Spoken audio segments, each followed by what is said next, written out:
Darlings, hello. Today's diary is going to be very diary style. I'm not teaching a specific lesson today. I just wanted to do a little update on some ways that I've been feeling lately and a revelation that I had the other day. I went to get a skin treatment from my dear friend Penelope, and I've spoken about her on the diaries before, and she is an incredible technician of skin. First off, that's just like, I kind of feel like the least important part about her. That's just the tip of the iceberg. There's so much depth and sustenance to the treatments that she gives and the space that she holds. And so while I was in there with her getting a treatment done, I began to realize that when I got on the table, she was like, let's just kind of be quiet. Let's see what the body has for us. And she does some really amazing body scans and body rocking and breath in order to get you dropped in before she even begins the actual like skin treatment on your face. And immediately the body was so tense, and my body was so tense, and I could just sense a lot there. So I dropped into the silence, into the breath, and was like, okay, let's bring it up. Let's let it come out. You're safe here. And I knew I was safe here. It's a dear friend of mine that I trust deeply. And it was probably almost an hour into the session that finally the release occurred. And I think my body just eventually finally unlocked and softened. And so much came forward.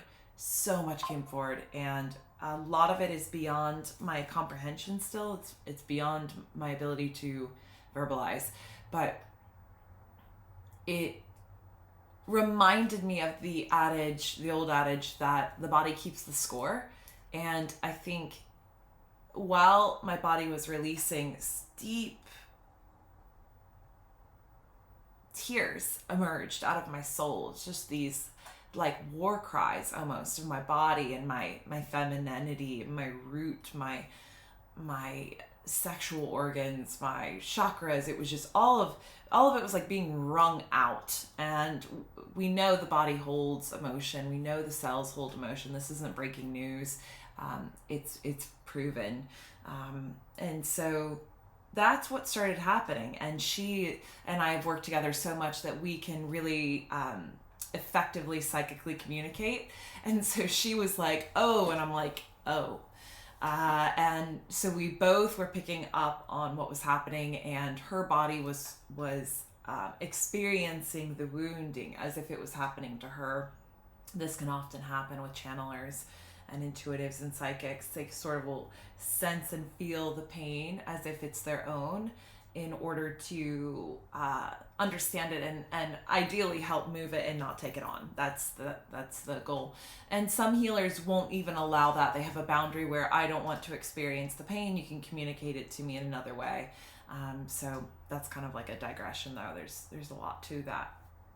But this is how she was experiencing it, and she was really shown the visuals as well. And she just, said a few words, and I was like, oh, I'm gonna cry.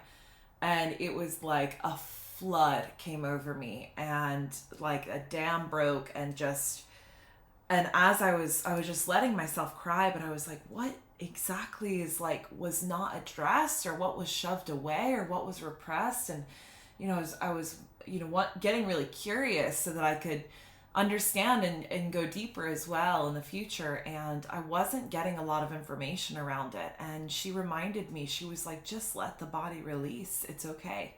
Just let it release, let it purge, let it go.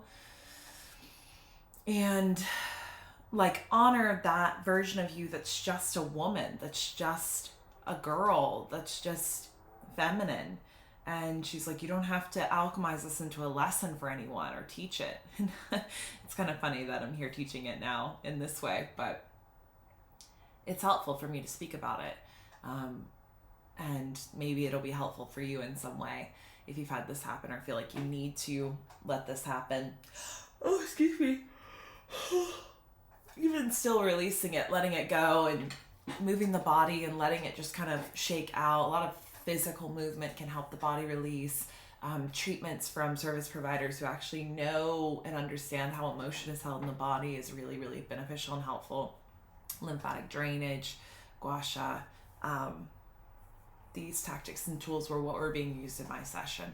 Buka massage, and then just my friend's incredible gift and awareness and ability to sense and navigate that sort of energy all made it possible.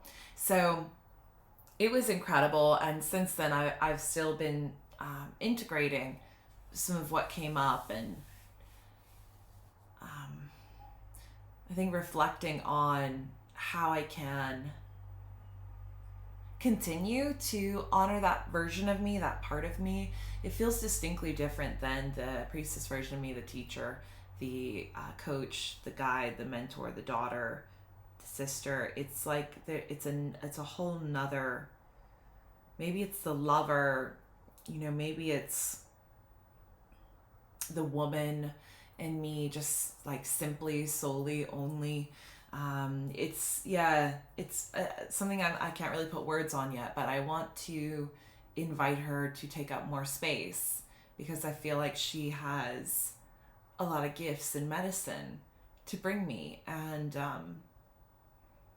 I feel like she is wanting to step forward, and I can even feel the emotions rising up now, just grasping for an understanding of her and why she might feel repressed or not important in my life. These little aspects and parts of ourselves that we divide and push away. And I wonder sometimes, there's been a few diaries that I've spoken on about the innocence and the lover and the almost the naive version of me that would dive headfirst into things and fall in love, and I wonder if she's connected to that, because that's definitely a part of me that I felt got me into situations that weren't ideal, and a lot of pain was caused, and I've since then been cultivating a lot of discernment and a protector archetype for myself.